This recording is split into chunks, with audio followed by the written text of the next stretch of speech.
Добрый день, друзья! Меня зовут Екатерина. Как вы думаете, сколько у меня есть времени, чтобы произвести на вас первое впечатление? И будет ли у меня второй шанс? Конечно, нет. Именно с этих вопросов я и начинаю свои тренинги. Нет, я не профессиональный спикер, я работаю в очень приземленной, скажем так, сфере. Я практик, потому что я обучаю официантов.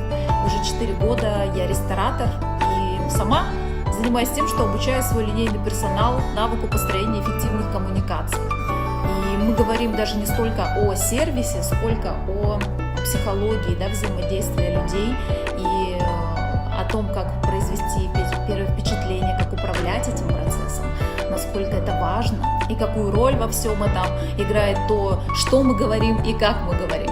И, конечно же, далеко не первое. На самом деле я очень люблю работать с молодежью, они такие живые, настоящие, и это очень здорово смотреть, как они развиваются, потому что когда они приходят, они в большинстве своем застенчивые, не стесняются подойти к гостям, но когда начинаешь говорить с ним о важности коммуникации вообще в своей жизни, пытаешься донести до них эту мысль, я всегда это делаю на языке молодежи, потому что так легче воспринимать, и так меня будет интереснее слушать.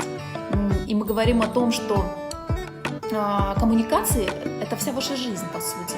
То есть начиная от самых мелких, в магазине, на кассе, вам нужно коммуницировать в общественном транспорте, в институте, до каких-то более важных моментов в вашей жизни, чтобы познакомиться с девушкой в баре, вам нужно с ней коммуницировать, чтобы пройти собеседование, получить какую-то должность, вам нужно коммуницировать, чтобы, познакомиться с родителями жениха, понравиться им, вам тоже нужно коммуницировать, и вам нужно произвести впечатление на человека.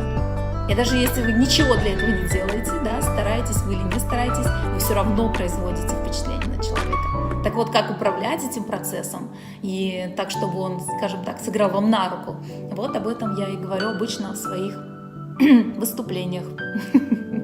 Я никогда не выступала на большой сцене, но очень хотела бы себя в этом попробовать. Я, в принципе, за все новое, интересное и также расширение своих навыков.